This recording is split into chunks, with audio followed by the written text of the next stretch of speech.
Bonjour et bienvenue dans ce podcast qui est en réalité un petit tutoriel qui va vous apprendre comment enregistrer votre staff en audio Keynote pour les utilisateurs de Mac et qui ont une présentation Keynote. Alors, les impératifs techniques sont d'avoir un microphone fonctionnel, celui intégré à votre Mac est parfaitement suffisant, c'est d'ailleurs avec celui-là que je parle pour l'instant, dans une pièce calme parce que les bruits extérieurs vont être enregistrés également avec ce type de microphone, et d'avoir quelques gigalibres sur votre disque dur. Essayez de parler d'une voix claire et posée, d'avoir des phrases répétées, peut-être même écrites si ça peut aider certains, afin d'aller droit au but et de raccourcir au maximum le temps de votre vidéo, la durée de votre vidéo, pardon. Alors, voilà une petite vidéo qui va reprendre la marche à suivre. Concrètement, vous êtes devant votre bureau, vous allez ouvrir Keynote. Ouvrir Keynote pour ouvrir votre présentation tout simplement. Dans ce cas-ci, je vais prendre une présentation d'échographie, peu importe, au pif, et je vais à la première dia. C'est déjà la première dia, mais parfois ça s'ouvre sur une autre dia. Alors, normalement, vous allez lancer le diaporama et parler, etc. Ça, c'est la façon dont vous allez présenter classiquement votre diaporama. Dans ce cas-ci, c'est un petit peu différent. Vous allez donc bien retourner à la première dia et vous allez aller en haut à droite ici dans Documents. Et dans Documents, vous allez cliquer sur Audio. Audio vous permettra d'enregistrer et vous arriverez donc dans cette interface. Cette interface est pour l'instant en pause et la petite jauge vous permettra de tester si votre microphone fonctionne. En l'occurrence, si vous criez, c'est censé aller dans le rouge, et si vous parlez normalement avec une voix claire, c'est censé aller à peu près comme ça. Le bouton enregistrer peut être pressé et vous avez un compte à rebours 3, 2, 1 et puis pouf, ça commence. Les dias ne vont pas avancer toutes seules, c'est vous qui allez parler. Donc là, voilà, on parle, on parle, on parle, on raconte et quand on va changer de dia, eh bien, donc on voit que c'est en train d'enregistrer ici.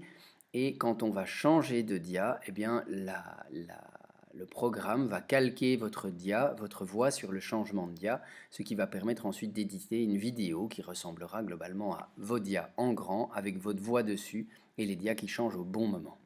Voilà, on enregistre tout ça, on enregistre tout ça. On peut mettre en pause, si à un moment ben, on a besoin d'une pause pour réfléchir, et on peut, et donc on reclique sur pause pour relancer, mais on peut également arrêter tout à fait l'enregistrement en poussant sur enregistrer, repoussant sur enregistrer.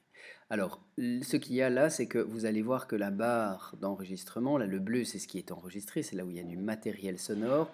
Vous voyez des petites barres qui sont en fait le passage d'une dia à l'autre. On a d'abord parlé longtemps sur la première, puis pouf pouf, on a changé de dia. Vous pouvez revenir avec le curseur et vous avez même le numéro de la dia dans lequel vous êtes. Vous pouvez revenir avec le curseur juste avant un changement de dia par exemple, et donc il est beaucoup plus facile de parler et au changement de dia de faire une toute petite pause sonore. Ça vous permettra de revenir en arrière et de réenregistrer dessus. Donc vous trouvez que c'est maintenant, donc vous vous réécoutez un petit peu et puis hop, c'est maintenant qu'il faut réeffacer et vous allez repousser sur enregistrer. Attention, l'enregistrement va effacer tout ce que vous avez dit après. Ça va remplacer tout ce que vous avez dit après et tout le séquençage des dias.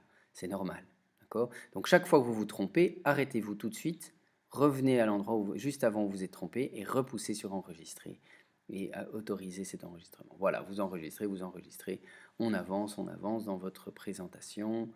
Tac, tac, tac, tac, tac, tac, voilà, tout le monde est content. À la fin, à votre dernière dia, vous repoussez sur enregistrer, vous voyez que tout est bien enregistré, que ça va bien de la première dia à la dernière dia. Et là, vous allez quitter, si vous voulez tout supprimer l'audio, ben vous supprimez tout l'audio, mais alors il faut tout recommencer, et vous allez aller sur la petite croix en haut à droite pour quitter l'interface d'enregistrement.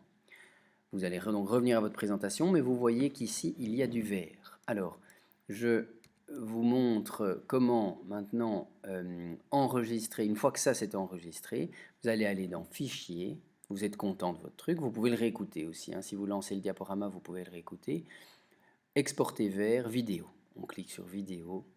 On choisit, a priori, c'est relativement long. S'il y a des vidéos, vous pouvez mettre en 1024, mais sinon, globalement, la plupart du temps, le mettre en 720 est suffisant. Donc en 720, ça permettra une exportation rapide, un envoi facile avec votre Dropbox, etc. Et il faut toujours mettre enregistrer le diaporama, surtout pas mettre l'autre option.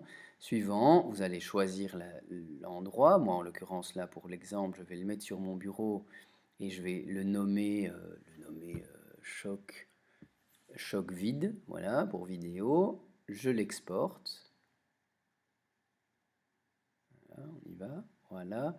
Je l'exporte.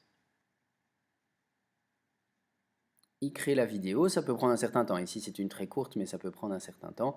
Voilà, une fois qu'il a fini ça, vous pouvez fermer votre Keynote. Une fois qu'il n'y a plus d'exportation en cours, vous fermez votre Keynote et vous allez trouver sur votre bureau cette vidéo, donc choc vide. Vous pouvez vérifier qu'elle est bien fonctionnelle, que le son passe bien, etc. Et l'affaire est dans le sac. Ensuite, il va falloir nous envoyer la présentation. Donc cette présentation est un fichier MOV, a priori je crois que c'est du MOV, et en général relativement lourd, un peu trop lourd pour un mail. Vous pouvez nous l'envoyer par le système WeTransfer sur wetransfer.com qui peut accueillir des fichiers jusqu'à 2 Go gratuitement. Ne vous abonnez pas, hein, d'accord? Utilisez la version gratuite.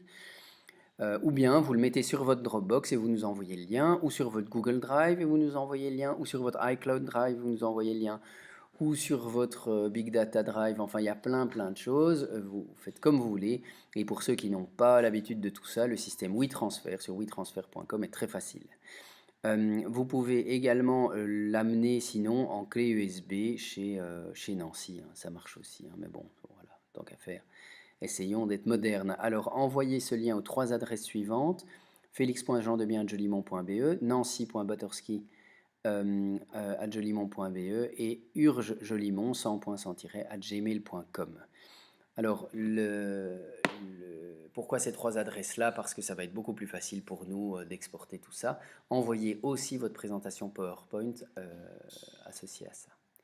Alors, le but de tout ça, c'est qu'il y a un problème de présence au staff, mais c'est inhérent à au fonctionnement des urgences. On ne sait pas avoir tout le monde. Des gens ont fait la nuit, des gens vont faire la nuit, des gens ont fait 24 heures la veille. Ils ne vont pas venir le surlendemain alors qu'ils ont justement un jour et demi de off. Enfin, je veux dire, il ne faut pas attendre des gens non plus des investissements démesurés dans la présence au staff qui sont très fréquents. Alors, on va également créer, donc ça permet à tout le monde d'avoir les staffs, d'avoir l'information, et c'est un bon canal de diffusion.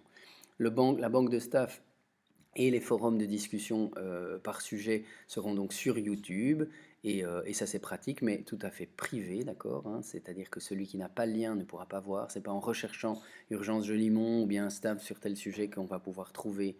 C'est-à-dire que ce sera non référencé. Et alors, on pourra intégrer les remarques parce que lorsqu'on présente le staff, un certain nombre de remarques vont sortir. Le staff peut être un tout petit peu remanié, relifté, et avant l'enregistrement du podcast. S'il y a des problèmes ou des questions concernant l'enregistrement technique de ce staff ou l'envoi ou quoi que ce soit qui vous empêche de diffuser ce podcast, n'hésitez pas à vous adresser à Nancy Batorski, qui est dans le service des urgences de Jolimont, ou à moi, felix.jeandebien@jolimont.be, ou m'appeler sur le site de l'OB. Voilà, en tout cas, merci pour votre investissement et je vous souhaite un bon enregistrement.